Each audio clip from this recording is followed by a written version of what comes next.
Hey now, you're an all-star. Get your game on, go play. Let's go, everybody. Acceptable. Sean, these cameras aren't on. Yeah, right. I'm like, wait, what? Okay, we are rolling. All right. And I think that's rolling. All right, so I think we're good. We're going to do our vocal warm-ups? You want to check it real quick? I saw a red dot. You saw a red dot. Okay, great. All right.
Welcome to Countdown to 5. I am here with my dear friends, Paul Preston of the Movie Guys, and the great, the super talented, the one, the only, and of course, Indiana Jones himself, Justin T. Bowler, everybody. Hey, I'm That's right. applauding for me.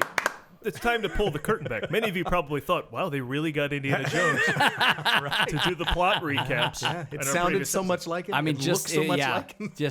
and it's amazing how we went through all the years and he never aged. No. It is amazing. It is amazing like that. So, And we mentioned on our Crystal Skull show that you did played Indiana Jones. Yes. In Disneyland theme park. Yeah, But then I found out they did that for the opening of Crystal Skull. yeah. That was 2008. I know. That was 15 years ago. I know. That's crazy. and before we go too far, please regale us with the story of the word you kept getting wrong during one of the shows. I know. You mentioned when I was listening to it, the podcast, I remember you saying that. Just, you know how as an actor, Paul, sometimes you just get a click in your head, like you can't spit out the actual line for one reason or another. You say it accidentally once, and then for one reason or another, you're like, make sure I don't say that again, and then you say that That's all again, you say. and you say it again, and you say it again. The very end of the show, the show is basically about not a Shankara stone, but just about this, rock essentially it's magical. And we fight over it, and Indy ends up with it at the end of his show. And he takes it, and he's supposed to put it in his satchel, and I put it in my satchel. And I'm supposed to say, and I'm consciously thinking it now, so I won't say it wrong, I'll keep this for safekeeping. All right? That is the line. I'll keep this for safekeeping. At one point in one show, I said, I'll keep this for Thanksgiving. And I kept on, didn't even realize I said it, moved on with the show, and then the stage manager said, did you say Thanksgiving? And I was like, I didn't say Thanksgiving, that's impossible. Very next show, I'll keep this for Thanksgiving. And that time I realized I've just said it, and I go on, and I kid you not, it must have happened, I don't know, 6 shows throughout the course of the summer, where, and to the point that I started correcting myself, I'll keep this for Thanksgiving, safekeeping.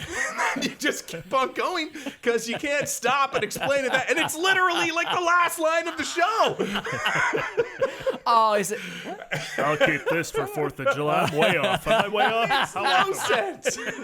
And all these people, when I didn't say anything, must have been, what did he mean by that? What was Indy saying? Yeah, He was gonna give it Thanksgiving for is the Thanksgiving? best. a choice. Thanksgiving is the best. That's a choice. Let's go to the tiki room. Yeah. Exactly.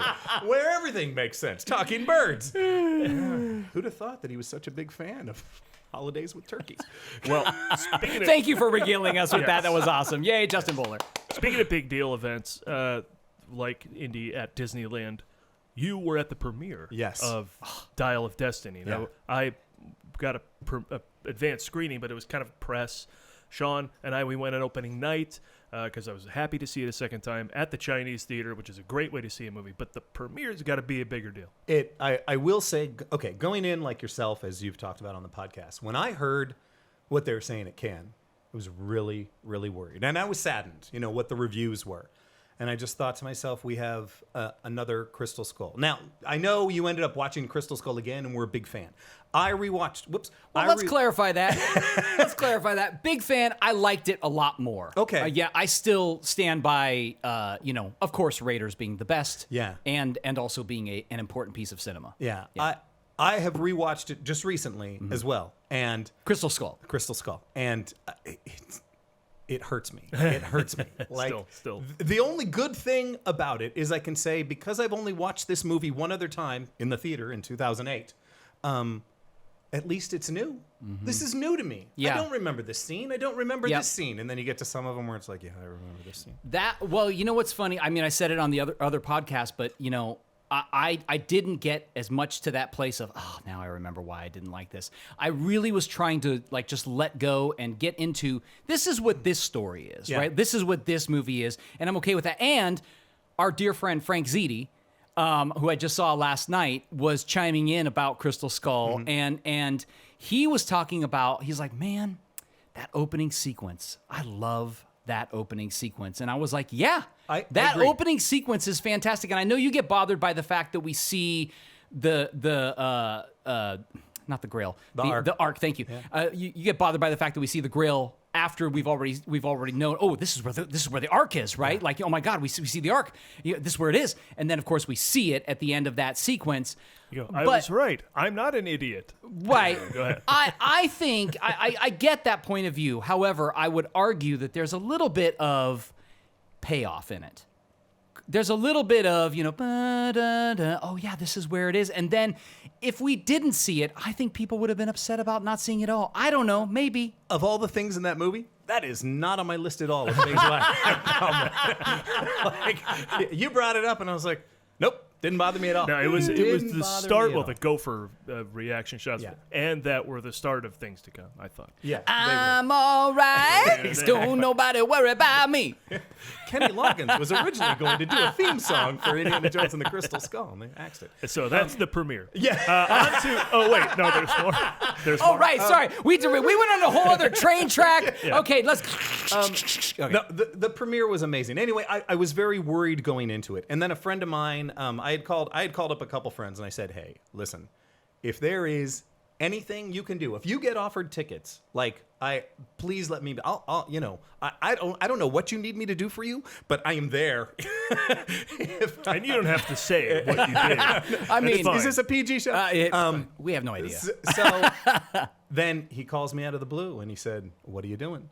And I said, I'm available. And he's like, it's the premiere. And I said, I'm in. And he said, I kid you not, you have to dress in full Indiana gear. You have to come dressed. And I said, done. I was going to do it anyway. You were one of 200 people, right? I was. And they brought in a number of people all dressed as characters from from the movie. So it was me and, 200 other Indiana Jones, tall ones, wide ones, short ones. Short Round was there. Marion was there. I mean, you name it. Grail Knights were there. Lao She was there. Can I say one that a lot of people don't know about, but I saw photos of the guy who plays Indiana Jones at the Stunt Spectacular in Disney World. Yes. Was sent there by Disney. He opened the show in 1988, I think. 1988 is when they opened the Stunt Spectacular, and he was there. Yeah. Wow. Yeah. And so that guy earned it. Yeah. And it looked like he had a blast. Oh yeah. And I mean, one of the things looking forward to it, and this was even before I talked to you and what you had said going into it, I thought to myself, this is the best way to experience this movie. Yeah. If I'm at all worried to be there at this, and not even knowing it's a Hollywood premiere, but how much, what is going to happen at this Hollywood premiere? And it was huge red carpet with costumes and with props from the movie, and then everyone coming through. I mean, everyone in the movie coming through.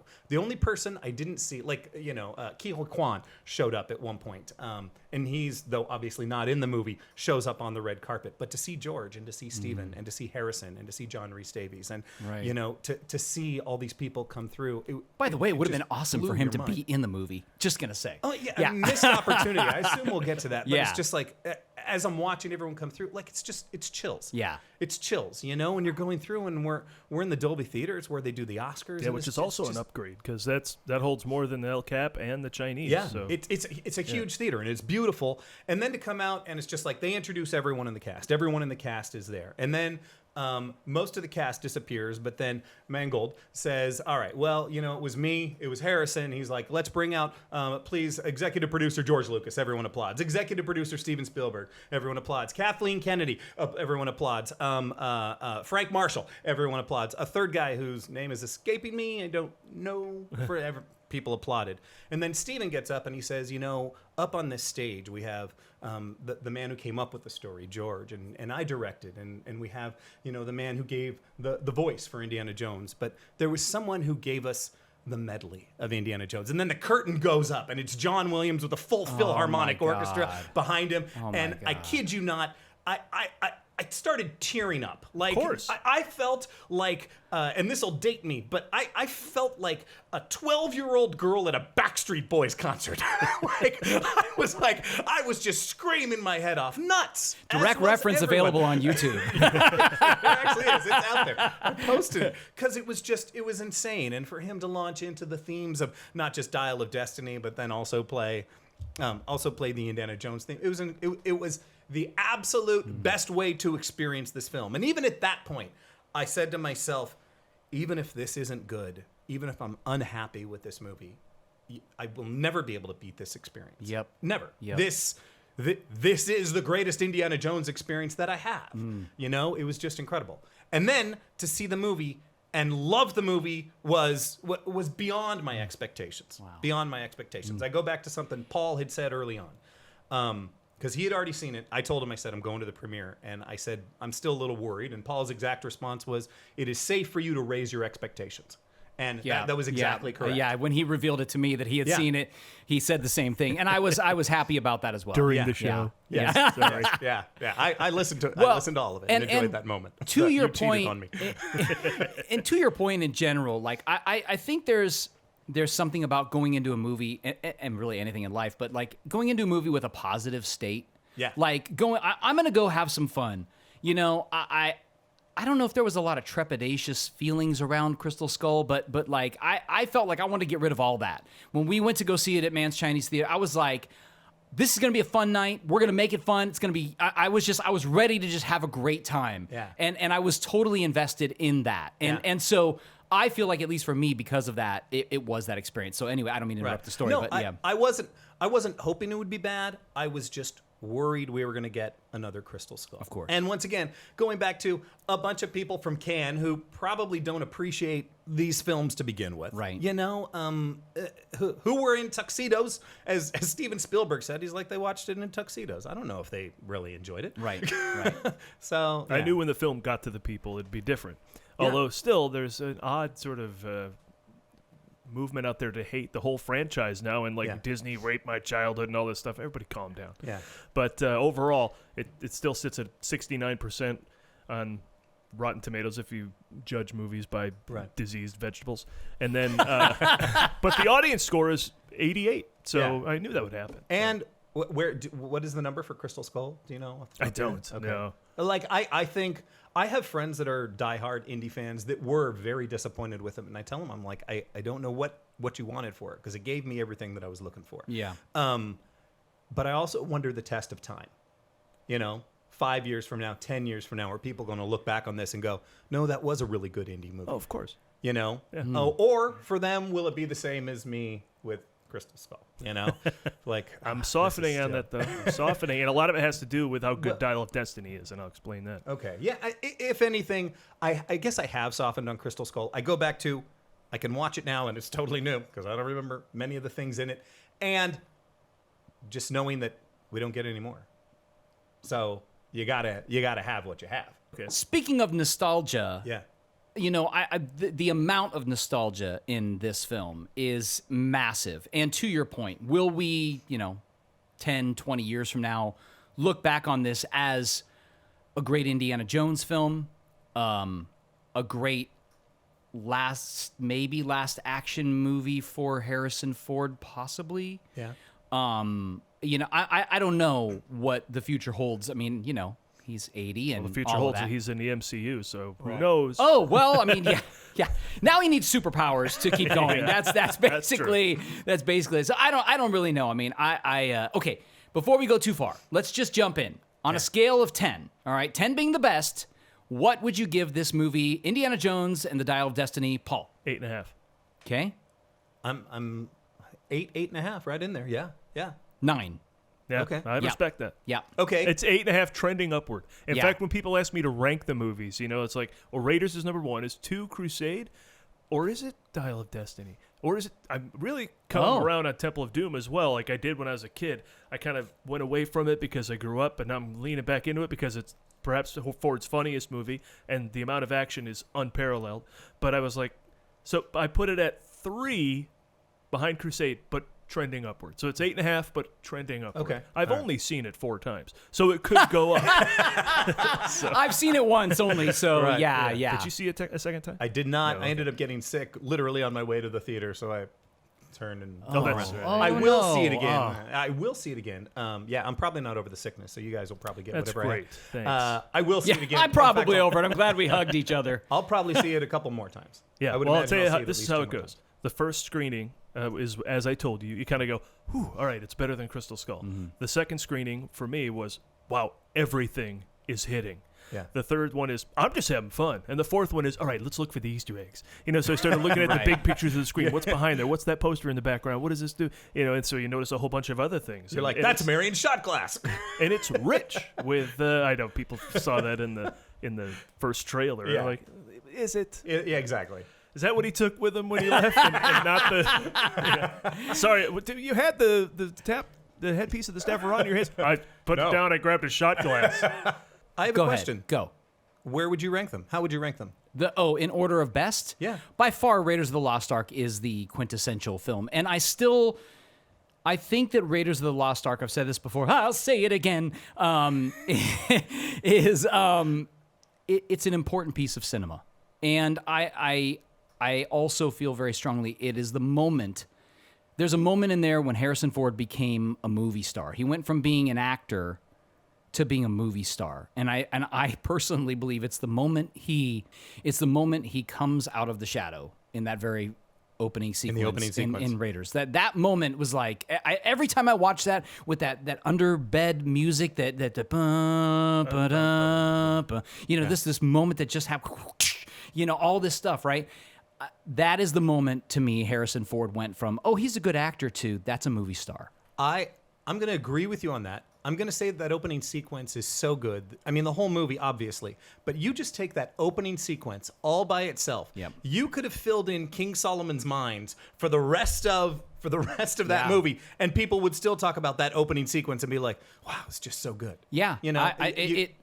That opening sequence is flawless. And one thing that we've been chatting about a bit is the difference in...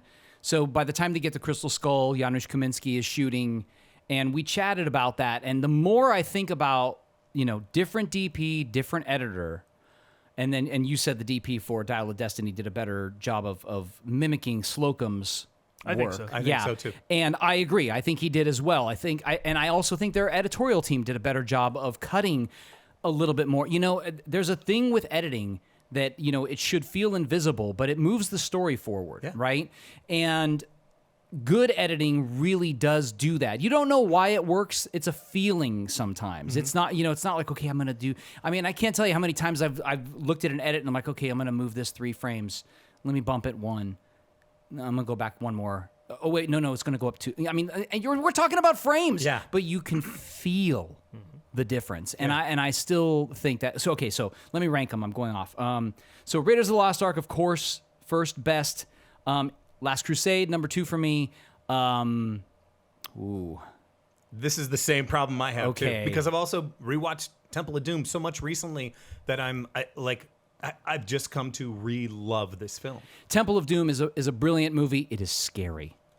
It's a horror film. Temple of Doom, when we went back and I watched it again, I hadn't watched it in so long, and I was blown away by how good that movie was. Yeah. And in comparison to Crystal Skull, there are a lot of funny, goofy moments, and if you watch the behind the scenes and all that stuff with Temple of Doom, Spielberg and Lucas talk about we were trying to balance this like scary stuff we were showing with this is really funny. This is a funny moment. Yeah. And they did such a great job of doing that. And then Crystal Skull, it's like, I feel like they tried to do that and they just, what it lost was the reality of the stakes. Yes. That's what it lost. I'm going to take it one step further. And I think the reason why, many reasons why, Crystal Skull, the comedy did not work for me was the comedy in Temple of Doom. Indy, the stakes were always high. He was always set on the goal. He is dealing with absurdity around him. Willie specifically. Right. But the absurd, like,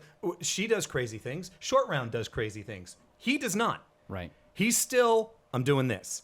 Even the moment where it's like, you might say it was a little comical, the water, 100% justified. Yep. Still justified. Yep. Yeah, funny, comical. Where it's like, then you get to Crystal Skull, and now he's being goofy.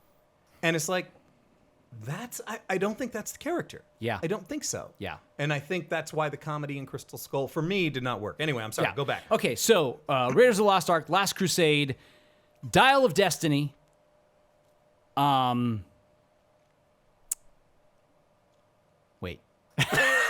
I'm getting. There's two more. Yeah, and it doesn't seem like there's a competition. You know what? I'm just. Yeah. I know. Dark of the Moon. Wait, or Dark. You're way Hold off. on. Rise of Skywalker. Shit. No. Okay. All right. Raiders of the Lost Ark, Last Crusade, Dial of Destiny, Temple of Doom, Crystal Skull. I still rebel against this whole premise though because Dial of Destiny needs more time, but it's a pretty decent ranking. We share that ranking. Right. Oh, okay, Yeah. great. I'm going to agree with you Yeah. on that. Well, here's I'm going to put Temple of Doom and Dial of Destiny right next to each other. I'm going to say it's hard to quantify either of those two against each other because this is such a drastically different movie. Right. Right. The adventure is always in the forefront of all the other movies. Right. You know, in this movie, the theme of the movie is in the forefront, and the adventure just happens to be a part of it. You know, Right. an old man dealing with this. What is Yeah. my place in the world? What happens to an old adventurer? You know, I thought Wow. maybe I was going Yeah. in to see a movie where he was going to be rekindled of just like, yes, I'm going to get back on that mantle. I'm going to be that adventurer again. And that wasn't the movie, you know, it was different. It's about an old guy dealing with the age of being old. And yeah, my decisions have consequences. Right. You know, direct consequences on the people around me. And yeah, redemption, if you will. I got a couple things to say about that. First of all, if you're ranking Raiders 1, Crusade 2, and then it sounds like Destiny and Doom are tied for third. Yeah. That makes Crystal Skull the fourth. And for years, people have been denying that there's a fourth Indiana Jones movie. Finally, it has that ranking. Finally.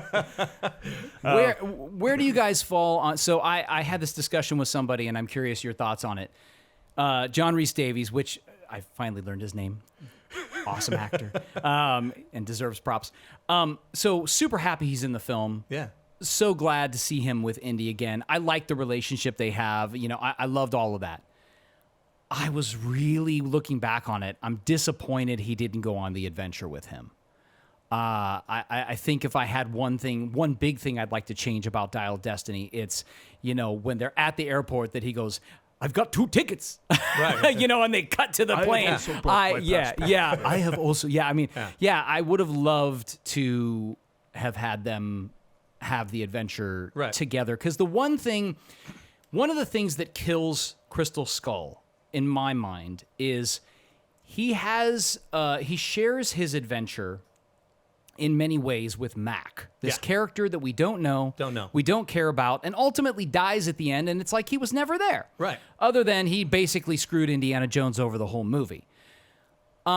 They sort of go down a similar kind of storyline with the goddaughter, but they justify it a lot more because she's the goddaughter, and they give it a lot more history and a lot more weight, and of course we get to see that stuff. Yeah. So I think it's justified a lot more, but I don't know. There's just something about that. I would have liked to have seen them. I would have liked to have seen him experience his adventure with someone that we know as well, and let's have that be part of the stakes too. I completely agree. I thought that after I walked out of Crystal Skull, I was like, why would why would we care about this guy? He's Yeah. never charming. He's never funny. He's never likable. No. He never saves the day. There's no reason for him other than to just be, this guy that keeps changing sides. Of like, okay, Yeah. But one of the ways that Dial of Destiny goes back and makes Crystal Skull better is when Helena calls Indy Jonesy at the auction. Says something about, hey, that's the way it is, Jonesy. And he goes, Jonesy. Because there's only one person who ever called him Jonesy, and it was Mac. And like you said, Helena shares Mac's traits in wavering allegiance throughout the film. Yeah. And so I think that's an interesting way to tie back into Crystal Skull and make it be worth something, that. even though that character's terrible. It adds a little element to developing Helena more, I think. Right. You're right. I like Crystal Skull now. Okay. Yeah. You know what, Paul? Thank you. You fixed everything. That's perfect then. All right. That's perfect then. There's tons of did you notices all through this. Did you notice? Did you? Yeah. There's more than you think. Yep. In this film, but should we start at the beginning? Should we Yeah. start? Yeah. 1944, Yep. Germany, Indiana Jones. Because first of all I've wanted. I mean, by now we should have 10 Indiana Jones movies and 10 Ghostbusters movies, but Right. we have what we have, 4 and 5. So real quick on Yeah. that note, I just read that in 1979 they said we're going to make 5 of these movies.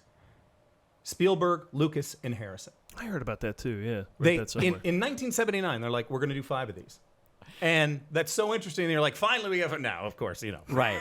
Yeah. years and years and years later, but you go back to We're going to make 5 of these, and it's going to take Harrison Ford's entire lifetime. the 90s were missing. Early 2000s were missing. Yeah. So Yeah. one more adventure in World War II when he was just going around kicking Nazi ass. I wanted to see that, so I'm glad we got to. And the best part is it opens up with him doing what he does best. Frequent yearly, for sure, in a theater, rewatches of Raiders of the Lost Ark have me enjoying more than anything what a nuisance Indiana Jones is. He is simply a pest, and the Nazis can't every second. Jones and I say, where is he? Dun, dun, dun. They are every second, and we get to see it again. They hang him. They try and throw him off a train. They shoot him. They can't get rid of this guy. And this Colonel Weber, played by Thomas Kretschmann, they never say his name, but that's his name, Colonel. He's the new Vogel, right from Crusade. Right. He's the new.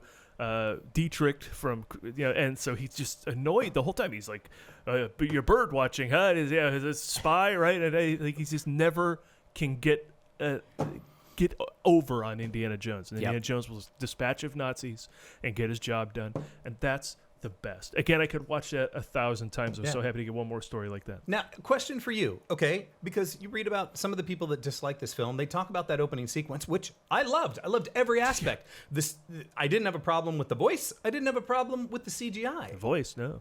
Because it's like I hear people, they're like, they should have redigitized his voice. And I'm like, I didn't have a problem with any of that. Like, I was just enjoying the hell out of it. By the way, I don't know if you've seen, they also did masks of Harrison Ford for the stunt guys. Oh, yeah? So some of the further shots and fight scenes, Right. they're just wearing a Harrison Ford mask, and so it's not CGI. It's real. You just said not CGI. Not CGI. Not CGI. CGI. They used that on Thomas Kretschmann. Right, so the start scenes. Yeah, but no, that's to me, most of the scenes in that take place either outside at night or in a dimly lit train. So I think that had it going for it, in that a lot of the scenes weren't bright on a fake CGI face. So having it being sort of dimly lit also helped, I think, show us the CGI. And of course, it's all about story. If you're not into what he's doing, Well, there's that. and you don't like Indiana Jones' adventures in Germany, Right. you're out. You're out. Yeah. I always feel that, and we may have said this before, CGI is always better in the dark. It looks better in the, you get that stuff in daylight. It gets tough unless it's just a robot, Yeah. I mean, CGI in the dark looks great. And I think that whole opening sequence was awesome. It is a callback to Crystal Skull in that opening sequence, because we do have a moment when he's getting interrogated and he's like, oh, this guy won all these, awards in the war, and all this stuff. So this is a moment we get to see him, what he actually did in the war, So this is really, really a cool moment. I'm curious your guys' thoughts, though. I had mixed feelings about the fact that he felt the need to change. in the middle of fighting the Nazis. Well, I got my whip and my other clothes here, so I should probably change. It's funny you say that because I never thought of that. I mean, as you say it now, it's like, yeah, what? But in retrospect, bought it, loved it. Yeah, everything was yeah. great. I mean, I went into it with like, I'm gonna have some fun. It's Right. great, and I'm like, but I remember when that moment came up, I was like, wonder Well, why he's doing that. I'll tell you why. Because a silhouette of a guy in a Nazi uniform running on top of a train with the smoke and the light behind him isn't nearly as cool as the Indiana Jones silhouette running on top of a train. You know what? Invisible candy. And did you notice? Next to the bag that had his whip and his hat and his shirt in it is a photo of Marion. That was also Yeah. found in the bag. Now, this is a big deal because in canon, apparently after Raiders of the Lost Ark, they're together at the end. They're going to get a drink, a drink. And they apparently don't make it to the altar. He bails for some reason. And Right. clearly in Crusade, she's never mentioned 2 years after Raiders. We get to, Crystal Skull, and obviously that happens, and it falls apart again. But for him to have her photo 6 years after Crystal Skull, he's still pining for her. Yeah. And that's so it's a big deal that he had that photo there. And obviously pays off at the end of Destiny. One of the best lines in Crystal Skull is, well, I'm sure there were a bunch of other girls that you were with, and he's like, yeah, but they all had one problem. They weren't you, honey. Yeah. And it's like, when I just watching that again, I was like, come on. That's a great line. It's a great line. That's a great line. And you genuinely delivered it better than he did in that movie. It's a great line than you, honey. What are we having for lunch?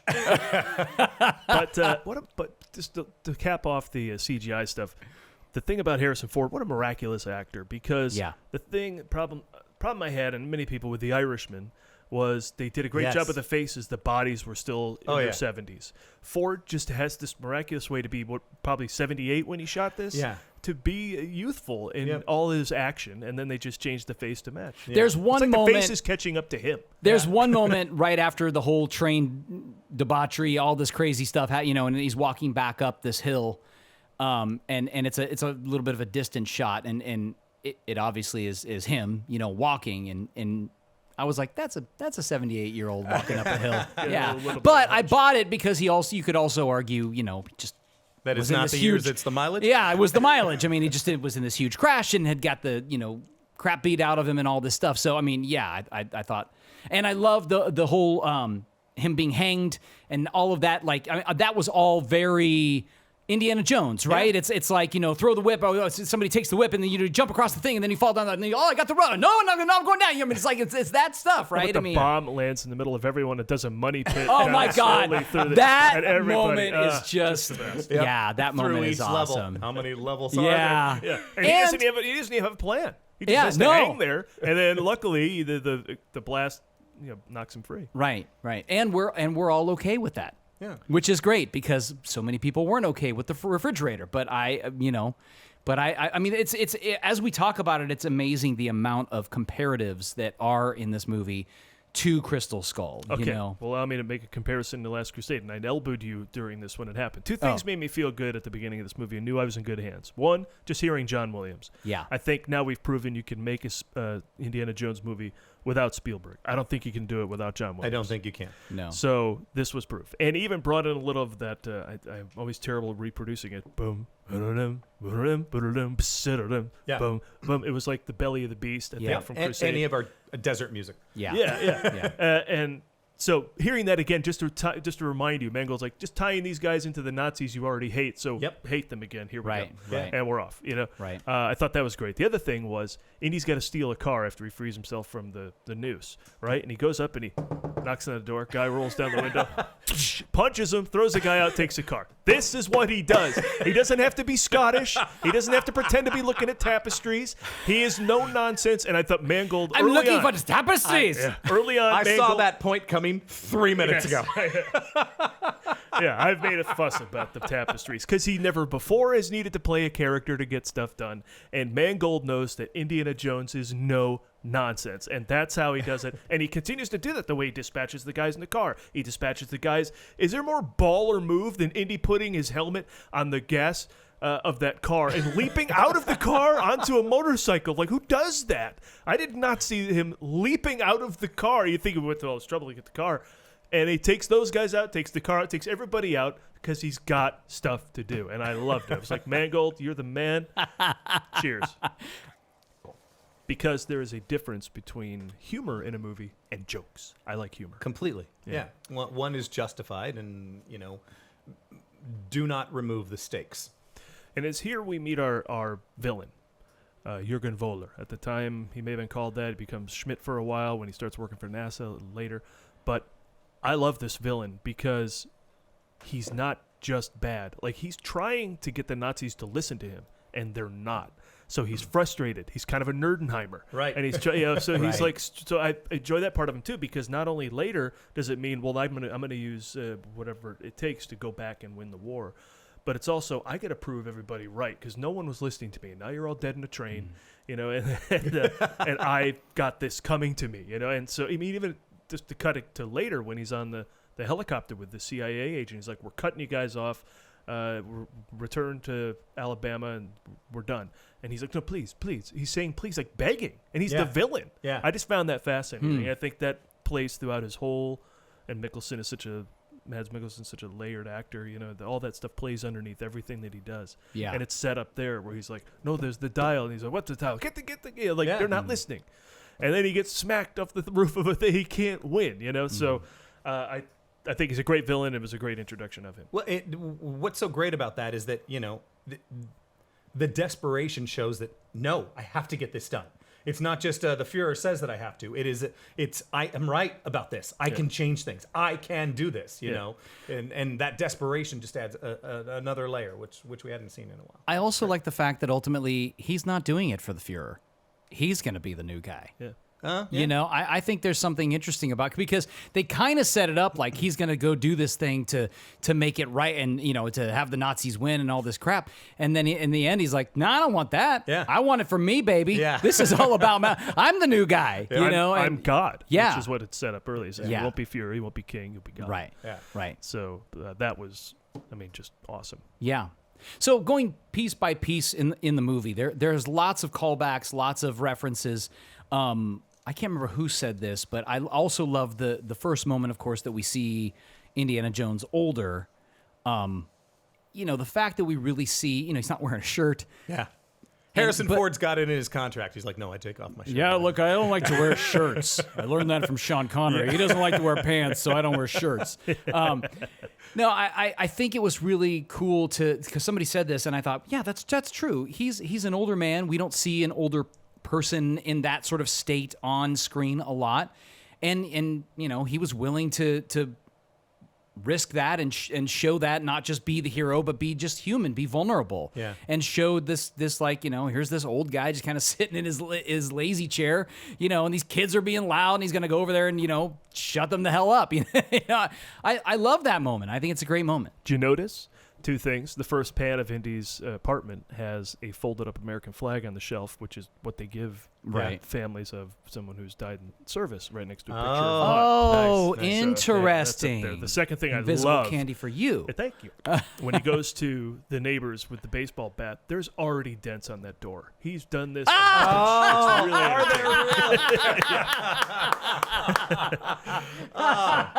so much fun stuff to notice. Yeah, but they don't make a thing of it. Oh my gosh. That is hilarious. Absolutely brilliant. But I love the fact that he still seems to enjoy teaching. Like, it's the students really have changed. They Yeah. no longer like "I love you" in the eyes, or Well, even being excited to talk to him after class. How many, don't care. 18, 20-year-olds are going to write that to an 80-year-old? No, that era's done. But you'd think like he would be done. But I don't think he is. He's sitting there explaining. And when Helena finally has someone in class who responds to him, goes, Archimedes, right? Yes. And he had he was a You see the mathematician, spark. correct? And then of course that's when they bring in the space race. It's like forget everything the old man's saying. This is the future. This is exciting. Yeah.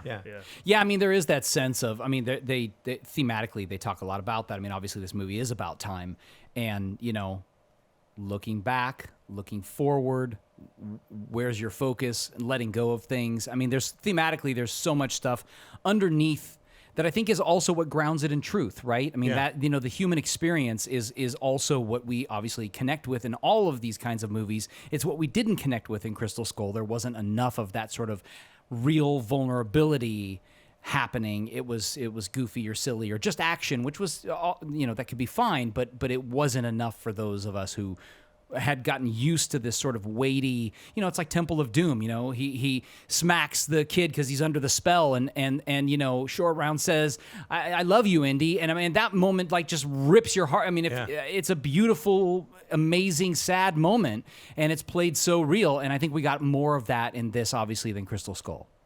Yeah, but one of the ways, again, Crystal Skull helps Dial of Destiny, or most likely in reverse. Right.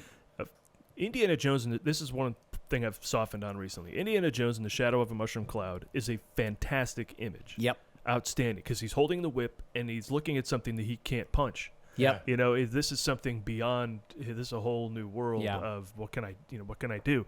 So that leads right into this. So here comes the space race for a guy whose career is looking at the past. His whole job is everything in the past. Now everyone's looking to the future. Where can we go with the space race? Where can we go into the stars? And he's got to be confronted with that as well. So I think it's a fascinating 1-2 punch for aging Indy in those two movies. Before we go too far, let's just chat real quick about opening weekend. So it didn't do as well as I think people had hoped. Certainly, those of us who love the IP, it didn't do as well as we had hoped it would do.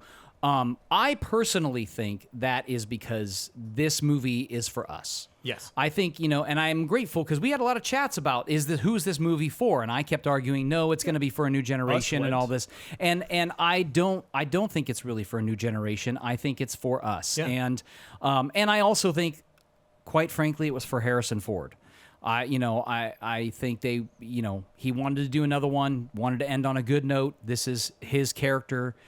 He created so much of it is him, right? But how do you feel about the fact that, the movie cost, what was it, $240 million was the budget, something like that? Yeah, that's going to put well over 300. Yeah, with marketing, yeah. So let's just say it's an even $300 million budget, which is massive. Yep. It is performing pretty well overseas, I believe. So altogether, I think opening weekend was still 120 altogether. That's the 5-day? International 5-day, right? So international and domestic. But at the same time, they were hoping for what, 160? Yeah, I'm sure. Yeah, I think they were hoping for, 80 to 100 just domestically, and it didn't get that. So what are your thoughts on that it didn't get that? We kind of had a conversation about this earlier. Movies are getting too expensive to go to and enjoy, in my opinion. Now, I didn't have to pay a dime for this, so it was pretty great. Why you? You don't know what I had to do, though. So get invited to a premiere. Okay, that's our show. But it's just like, all box office is down right now, I mean, they talked about how, Top Gun Maverick saved the box office. Okay, it did. And then I guess Avatar kind of, Did it? But once again, crazy numbers. Yeah. Yeah. But I guess also I didn't even see inflated it. prices again, Yeah. So it's just like, I don't know, when it costs $25 to go see a movie, it's like, how many people are going to go, maybe I'll go later. But because they've been trained by the studios, who are now penny pinching, to go ahead and just go ahead and wait. Within 2 months. I mean, Transformers: Rise of the Beasts is on VOD now. It's on it's on DirecTV right now, and that came out a month ago. Yeah. So you've been trained to do this. Pixar was hurting with Elemental because they said, hey, look, Luca, we're going to put it right to streaming. Soul, we're going to put it right to streaming. But it won an Oscar, so surely Turning Red. No, we're going to put that right to streaming. We're going to put Lightyear in the theaters. We waited for the worst one of those four to put in theaters. So it's all mismanagement. And now Elemental had a poor opening too. But Elemental's been hanging on. It's actually doing pretty well. I think it's made Encanto money now, but slowly. So I can only hope over time Indiana Jones does the same thing. Yeah. We'll see, though, of course, has a lot of competition coming on its heels. Well, and it's very... I'm sorry, I interrupted. Go ahead. Well, no, I was just going to say, to that point, there are less of us out there than there are the people that are going to go see Elemental. So is it going to make money? I think it will. But, I mean, I don't think it's going to turn...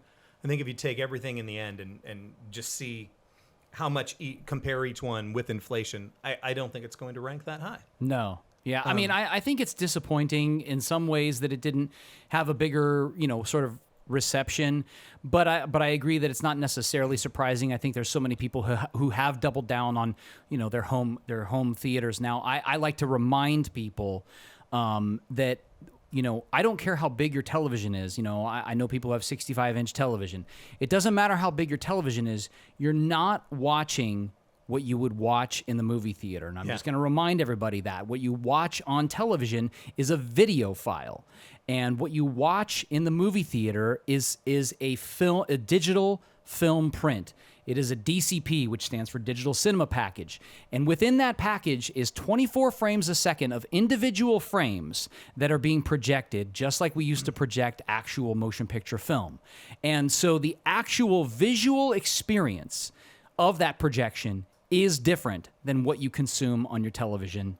There you go. Also, the experience of being in a room full of people that want to see this. Yeah. You know, oh, my God. Enjoying it, you know? Yeah. Thank you for bringing that up because, by the way, that was part of the great, wonderful feeling when we saw it at Man's Chinese. Everybody was there. Everybody was in. I mean, right before the movie started, this guy, like, full on the guy had a great voice, too, like, really deep. He's like, "Give him hell, Indiana Jones!" And it was like right as the lights went down, and we were all like, "Yes! Yes!" It was just the greatest moment. We were so hyped and ready. It was awesome. Yeah. Yeah. Yeah, cheered at the right parts, laughed at the right parts. Yeah. And a little fun fact, Oppenheimer, if you haven't heard this yet, is like 3 hours, and the IMAX film for that is going to be 11 miles long and weighs 600 pounds. They've had to expand the booth at the Chinese theater to show Oppenheimer. So because they're there's your showing film because they're experience showing a print. of IMAX. And I'm okay. Gotcha. Okay. Wow. So it's worth it. Go. You know? Incredible. Look By the way, look what he's doing for you. yeah, Go I mean, thank you, Christopher Nolan. By the way, so I got these things at the opening here. I got the Indiana Jones cup, which That is, cup belongs in a museum. That cup, they got something Thanksgiving. brilliant callback, and of course the popcorn tin. So anyway, $25 only for that, which was great, and I thought that was a reasonable price. To your point about expensive, crazy, but it is Comparably You normally reasonable. pay $25 for this. When you Yes, don't get that's to right. You get nothing usually.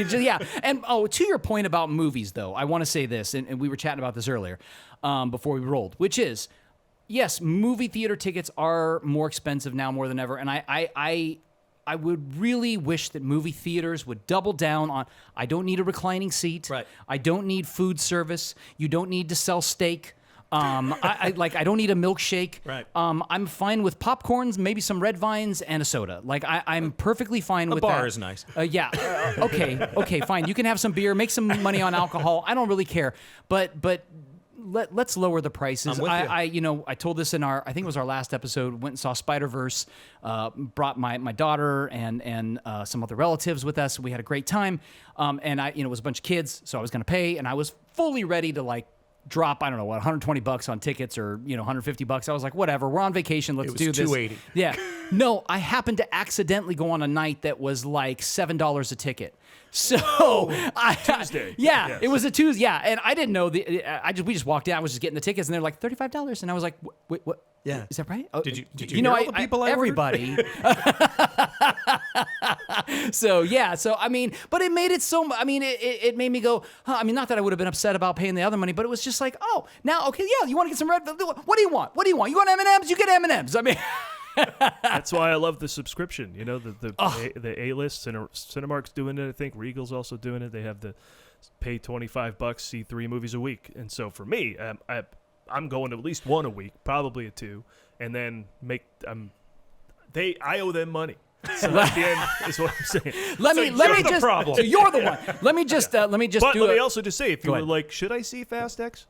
It's practically included. Yeah, that's right. Why not? Why not? Enjoy the air conditioning. Here's a shout out to my beautiful wife Allison. She just got me the movie pass for Regal, and I'm so excited. I saw the new Mission Impossible with that, which I did have to still, because it was IMAX. I had to pay a little extra. What? But it was AMC is the same But price. it was $7 instead of and so I'm whatever. That's fine.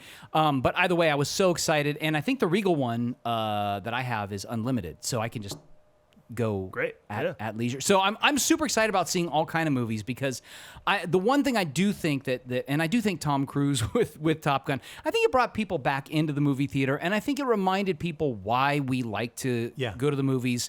It's a community experience. It's a shared experience. You go there and you see Top Gun and you see a poster for something that's maybe more dramatic or whatever, and you go, oh yeah, the Banshees of Ed Sheeran really does sound really good.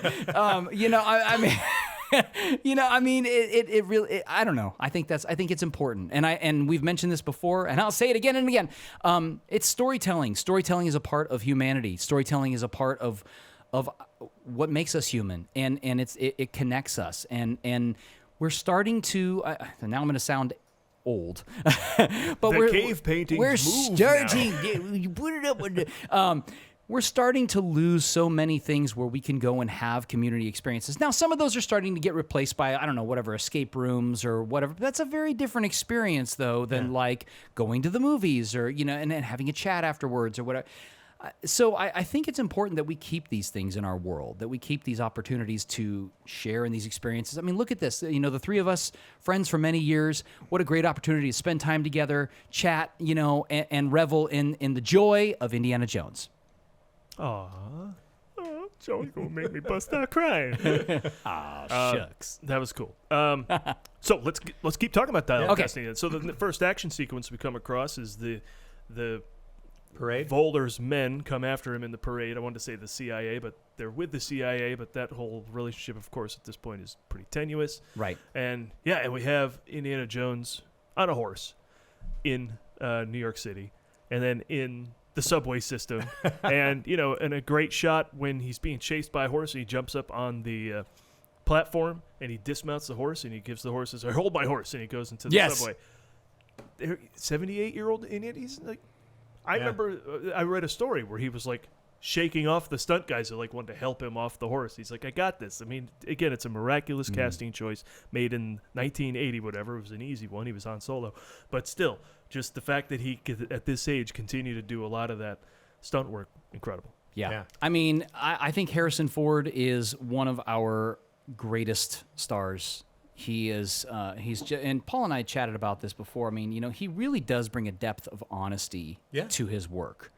And I did finally get to see an episode of Shrinking, by the way, and I saw different side of that, and that was nice. I mean, he's just, but with everything, he just denied an Emmy nomination. Yeah, I mean, come on, give it to him. Give just so good.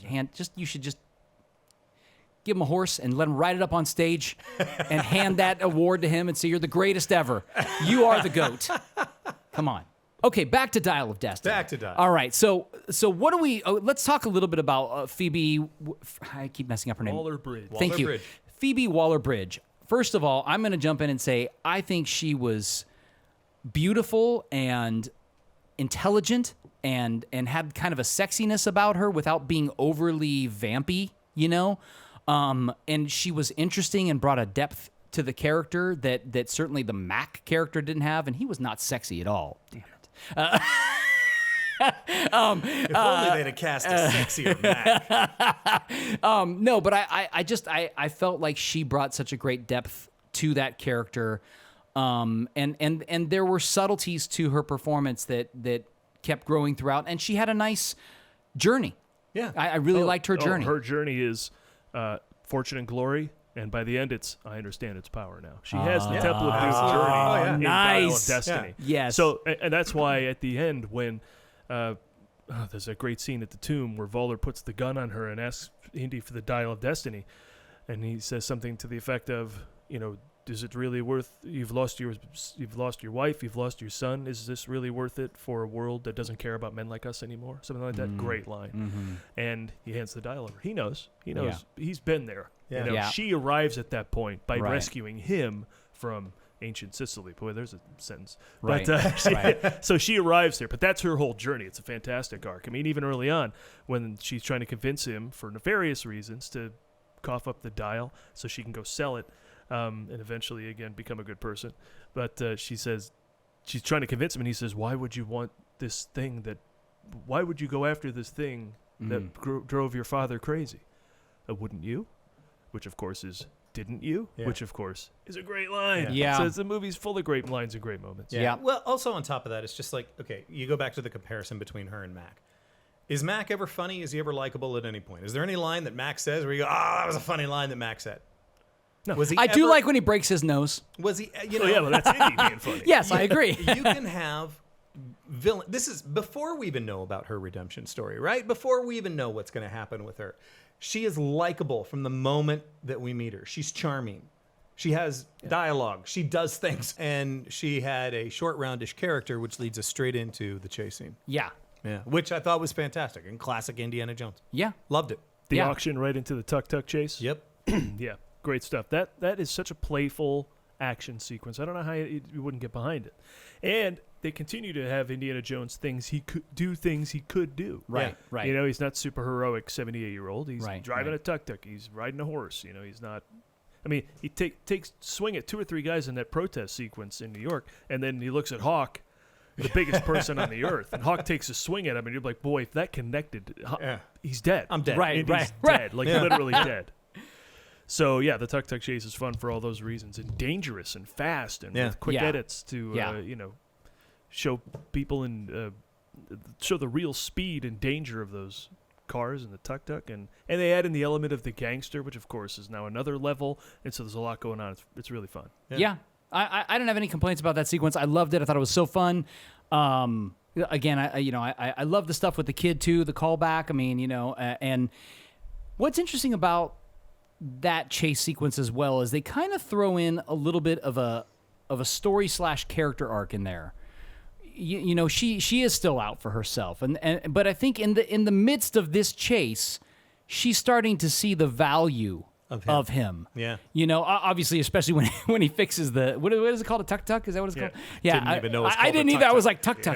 was like tuk-tuk. Prior tuk-tuk. Yeah. With the gum, right? Yeah.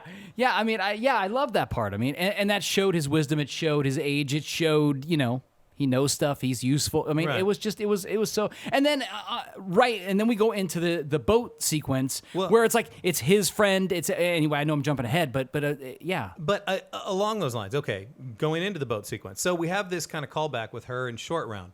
Doesn't it seem like our boat captain very easily could have been Ke Huy Quan? Now, not wild about what happened to him. Yeah, but at the because you same do time, that, you will be exactly. torches and pitchforks. Right, but why? Why couldn't we? Why couldn't we throw him in there? Okay, don't have him die. I thought it was. I thought the part was overcast. yeah. Like too big an actor to have him do as little as he did in that movie. But can you blame anyone if you say you want to be in an Indiana Jones movie? True. From saying yes, of course. Right. And I don't Tony know. Badair's like, yeah, I'd love to. Is Scaramanga still alive? Captain Scaramanga. Katanga? Captain Katanga. Oh my God. Scaramaga's a Bond villain. Oh my God, that Katanga. would have been so cool. Right? If that actor's still alive, that would have been fantastic. Katanga? Oh, We got to find out. I love it. Katanga does sound like a Bond villain. Yeah, so you're he right. does. Yeah. Yeah. Scaramanga. That was the man with the golden I gun. think so, yeah. Yeah. Oh my gosh, that's so brilliant. Okay, since go ahead. Oh, but I don't want to leave this before Yeah, we yeah, just say yeah. that Indiana Jones is deep sea diving. Yes. New shit for Indiana Jones. completely I brand love new. that because I love at the beginning when the Nazis say, "Hey, here's this spy. What were you doing with this spy?" They keep calling Indiana Jones a spy. He's not a spy. He's just doing indie stuff. Yep. The Yeah. stuff Indy does. Yeah. Yeah. Finding relics and keeping them. And of course, I love the fact that the Nazis are like, we're looking for it because of its power. And Baz is like, what power? It doesn't have any power. I love it that they're still desperate. Like they're desperate too, Yeah. as much as Voller is. But anyway, the point is, more old indie stuff is great, and now I love the new indie stuff too. The whole thing with deep sea diving was fresh. Everything on the completely boat was fantastic for Yeah. me. We talked about it when we saw it. That scene, what would you go back and do? And, that's and the he best says, moment of the movie. Yeah. I would tell my son not to enlist. Yep. And she doesn't know. Right. And she kind of flip about her response. And then he says, because I would have told him he was going to die. Yeah. I mean, the way he delivers that, and it's so heartfelt. Again, it goes back to this honest vulnerability Right. that Harrison Ford brings to things. Well, also as a credit is just being a good actor. He has you can see he's carrying a weight with him this entire film. Right. What is that weight? What Right. is it that he's carrying? Right. And clearly that's a big part of it. That and the emptiness he feels with Marion gone. Right. Like right. it was wonderful. Yeah. It's wonderful. Yeah, so beautiful. And then we get the diving stuff, which is totally cool. Yeah. I mean, it's totally. But again, building story into action, right? She could have very easily been like, I got what I came here to get. I'm out. Sorry you didn't make it, Indy. Here's Yeah. the eels or whatever it was, right? She comes back for him. Yeah. Yeah, she's learning. So, like, yeah. in the tuk-tuk chase, she says, "I'm getting what's mine," and just jumps on the other car, which is another baller move. Right. And she's got the piece of metal from the top of the tuk-tuk and jams it in, crawls in, and tries to pull Voller out the back window. And Indy reaches in and grabs the dial, but until something's coming that they're going to crash into. And Right. Because let's go. Indy is in the tuk-tuk. Right. I just like saying Right. tuk-tuk. Isn't it fun? Tuck, tuck, tuck, tuck, tuck, tuck, tuck, tuck. He Goose? lets go of the dial when he sees her going to crash into something, and he pulls her off the car Yeah. because he knows what's valuable. And she's getting there. She's Yeah. getting there. Yeah. And so, and then she certainly learns it by the time they're diving. Yeah. Yeah. And then where do they go now? Then they go to Italy. Italy. Then it's tomb time. Then it's like time to get to caves and Right, stuff. right, We right. haven't even gotten to like. By big the time way, indie stuff. you wrote in one of the episodes, you're like, oh, yeah, they're a cave, and we finally get, I think it was the Crystal Skull, and you're Yeah. like, we finally get to a cave, and it clicked to me when I think I was watching Dial of Destiny, like, oh yeah, he really is always in a cave. Archaeology. Yep. Yeah, you got to get there. And Yeah. so it's here where Teddy gets captured in Sicily. First of all, did you notice when Teddy separates himself from the two and he steals money from the kid who was picking on his hat, right? And he goes and he buys some gelato. He's watching a puppet show. The puppet show is the Battle of Syracuse. So you've got the soldiers, and it's complete with dragons. Did you notice? No. Wow. So anyway, he gets off and gets captured. My least favorite thing in a movie is a little kid ruining what the adults are doing stuff, and a little kid goes off and gets captured. So he owed me one. So at least he gave it back what he You don't took away from you don't like rescuing the children. Yeah, it's such a waste. When in Indiana Jones in the Temple of Doom, we're all going. Paul's like, no, leave him. You get the stone and you get out of the here. kids didn't cause the trouble. No, you take out the thuggies who were imprisoning the Okay, kids. all right. Well, the kids got caught, Paul. That's their fault. They were in that village. That was a very Tom Hanks delivery. But yeah, so like Scorpion King, the kid just keeps getting in trouble. Scorpion King's gonna bail him out. I hate that. But so Teddy took care of himself though. He took out Hawk, right, with the under the water. Oh my God, that was so like. Yeah. Anytime they do like that kind of stuff, I'm like, I can't. Yeah. And then if he crawls up on the top of that statue and waits for the right opportunity to jump down on Boyd Holbrook's character, who, did you notice? Actually, someone pointed this out on Twitter, and I thought it was a great point. Boyd Holbrook's character loves the Nazis. He's Southern, and he's trying to learn German, and he's white. Just like, well, there you go. yeah. So, fairly modern point to all of Right. that. Also, but yeah. So Teddy jumps down, takes him out. We get a big shootout there. Allows Teddy and Helena to get away. Of course, they take Indy on the plane, and we have our whole finale. But he made up for getting caught by doing some stuff. That was good. So what do we think about this finale? So they get into the air. They find this rift in time because the dial has brought them there, right? I mean, the dial doesn't open it up. It tells them, it calculates where this rift in time is going to be. And our bad guy thinks he's going to go back to, Germany and rule and change history. And then they realize, which is interesting when they cross over. I was like, oh my God, they did go in there, and well, what's going to happen now? I mean, we're in Germany, and it takes me a little while. I'm realizing it as the characters are realizing it, which is great storytelling, by the way, because you're like, that ship is John not a... Williams. Yeah. John Williams has a field day when the planes are going through the rift. Like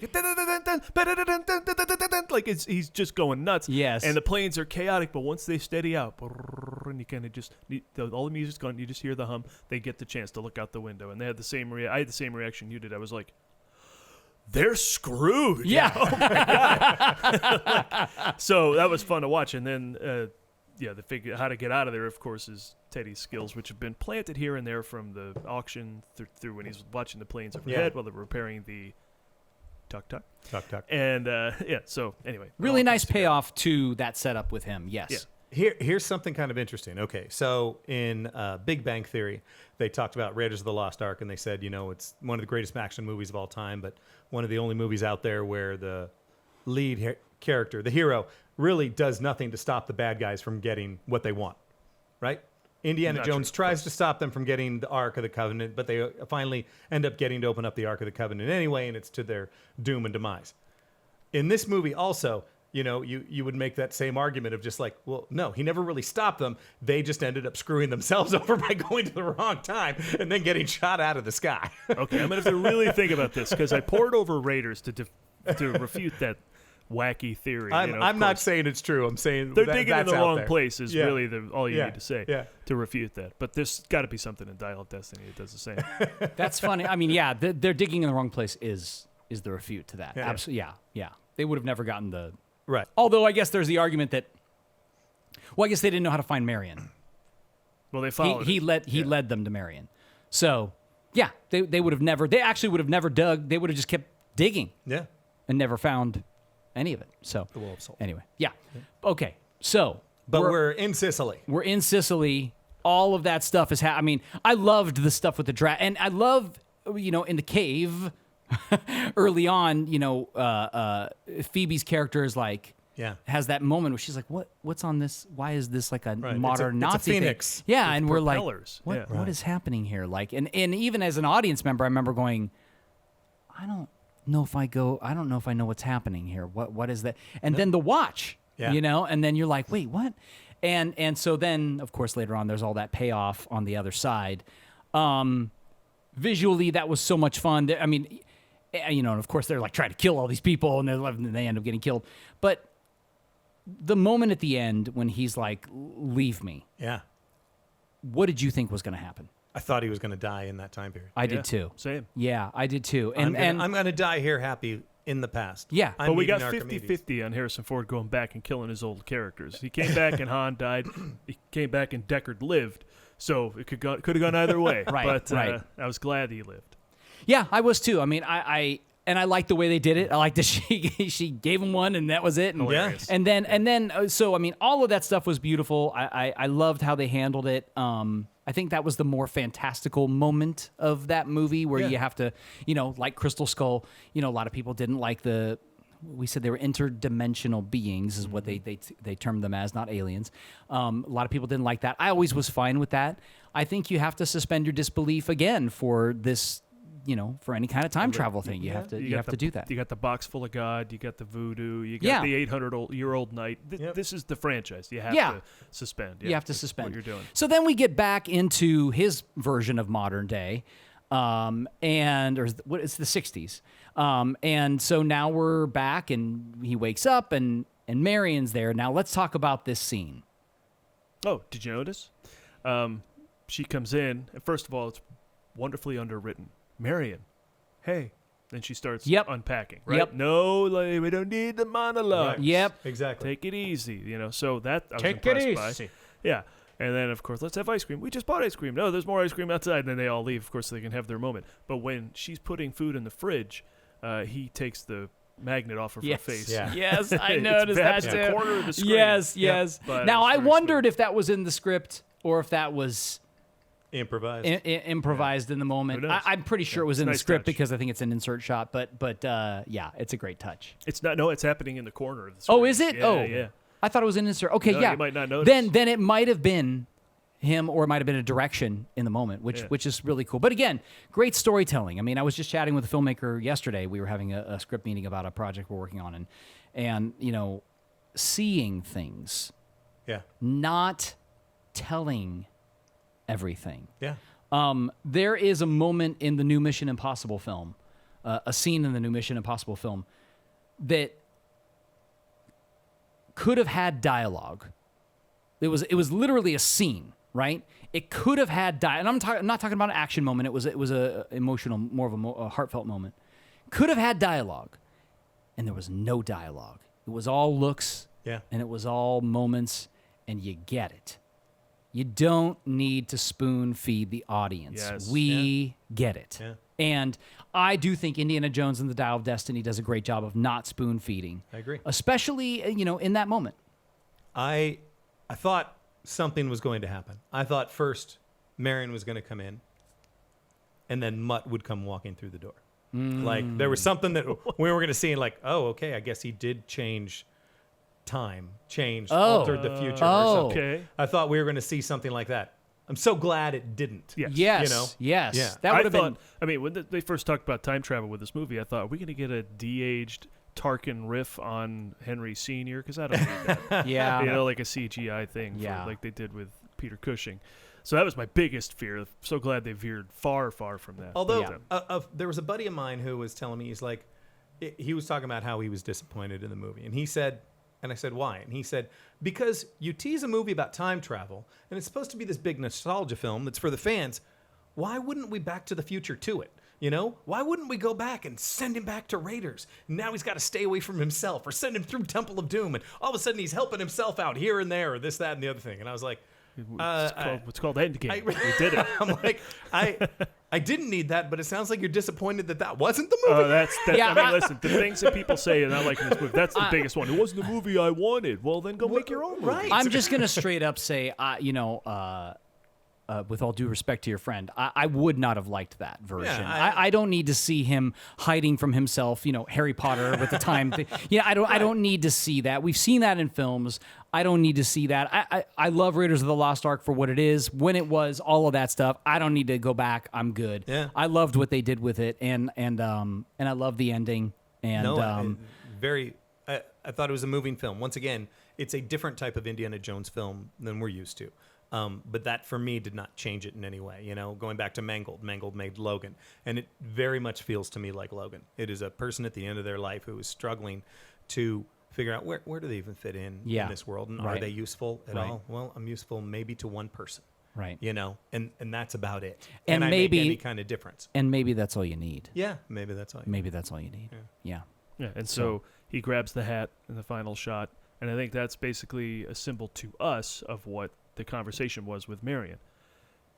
Helena says, "You're back. Are you back?" Because basically, if he's not who he was, he'll be no use to her, because he needs to have changed for her to consider coming back. Right. Maybe he was like just lost, or fell into the bottle. We saw him load up the coffee in the morning. Yeah. So who knows what it was.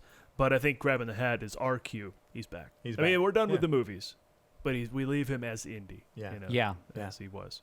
Yeah. Now, have either of you read any of the books? I think when I was a kid, maybe, Yeah. but no. Because it was interesting. At one point, you had talked about when you guys were talking about Crystal Skull, and you had said, "Well, you justified." I loved your optimism about that film. You're very, very kind to it, in my opinion, and it does wear off, because I went, "Well, maybe I was wrong about that." Good. I mean, that was the intent, was to Right. get people thinking differently about it. One of the things that you had said was specifically, you had said, "Well, no, they're trying to." You justified things by saying they are trying to make this the genre of the 50s, Right. alien B movies. Right. To which my argument would be, at what point does Indiana Jones have to be the genre jumping guy? I think Crystal Skull was a bad idea to begin with, especially when you had so many of the books that you could have pulled from. Right. Because they're not great. Some of them have some really great ideas. Like, you read some of them and you're like, I could see this becoming a film. And I find it interesting that they didn't pull from any of that. Right. Now, I haven't read all of them. At one point I remember I read like a dozen of them. I found the top ranked ones and I read those and I went, yeah, some of these are okay. Yeah. But to your point of the guy who does go after everything out there that is mythical or magical of some kind, he does so in the books. Right. Do we have time? Do you think?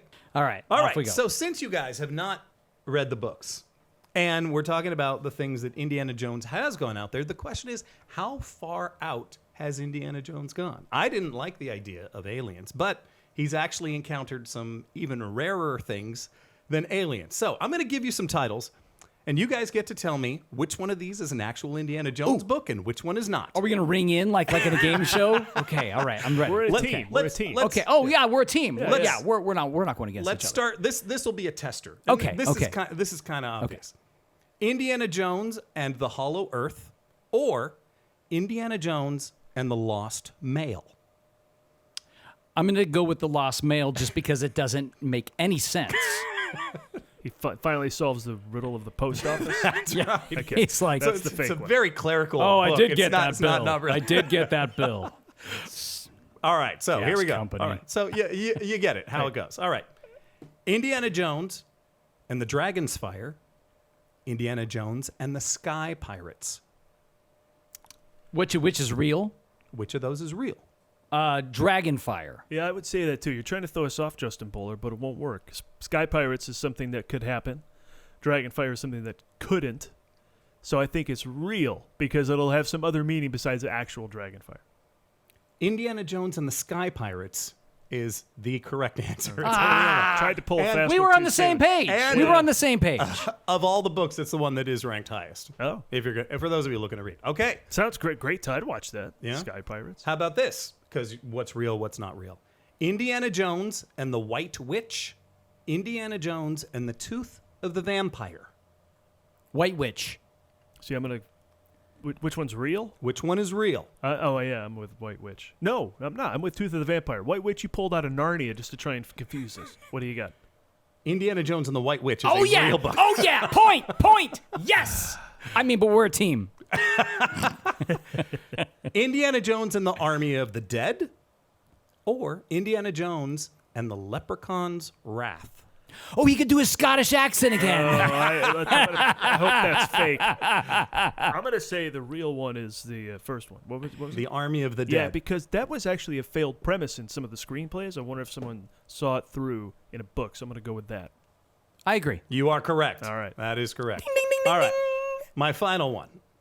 Indiana Jones and the Dance of the Giants, or Indiana Jones and Isildur's Bane. I'm going to go with the second one because I don't understand it at all. Isildur's Bane is isn't that like a fantasy novel series, or is that Lord Fowl's Bane? Oh no! Look it. Why would no one's gonna buy that book? The first one is real. The second one's fake. The first one is real. The Dance of the Giants is real. Isildur's Bane is the Ring of Power Whatever. from Lord of the Rings. Well, you see how they didn't call it that? They called it the Lord of the Rings, and everyone knows what they're talking about. But also, we've got the Unicorn Legacy, the Interior World, the Dinosaur Eggs. Oh. Yeah. So and no mention of the Fountain of Youth or the City of Gold or actually, Atlantis. the Fountain of Youth is in one of them, as is Noah's Ark and the Spear of Destiny, which they did work into this film. Yeah, but it had no power. But it had no because power. it was a fake. More interesting choice. Right. Yeah. But even if it didn't, it had no power. Yeah. Right. So I get the whole point of that was,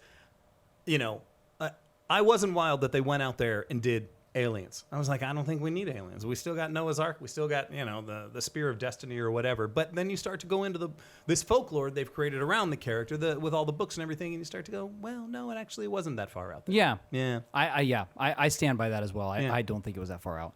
But Dial of Destiny was right on track. Yeah, it was. So there you go. Mm-hmm. Are we wrapping it up? Let's wrap it up. All right. So, Justin, where can people find you and all your nonsense? Best place to find me, you can find me on Instagram at Justin T. Bowler or at Indie Film Twittic. That's still rolling? Yeah, it's still Outstanding. rolling. Nice. Yeah. Nice. Yeah, those are the two best places to find me. Fantastic. Well, you guys know where to find all of us. We can find Paul at themovieguys.net. You can find me at Creative Motion Entertainment. Thanks so much for watching. By the way, if you hadn't noticed, we're not in the Admirals Club? Admirals Club? Yeah, I'm a we're- little, yeah. We're not in the Admirals Club. Yeah, we're we're- in the Corporal's Barracks. Corporal's outhouse. Yeah. We're in my garage this time for multiple reasons. But anyway, I just want to very quickly say, Justin, thank you so much again for playing Indiana Jones for us. Thank you for having me here. You were awesome. You were awesome. And thank you for coming back for this episode and chatting about Dial of Destiny. Paul, thank you for doing this and putting all this together. Twist my Being a arm. great producer. Paul's a great producer. I love working with him.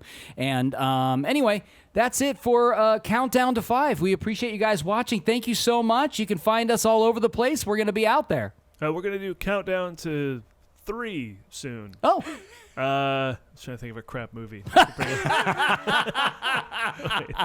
Countdown to 11. Fast and Furious. Coming soon. No, we won't I don't think that. I We could do won't it. I don't. that. Yeah, Okay. yeah, yeah. Good night, everybody. Good night. Thanks so much, everybody.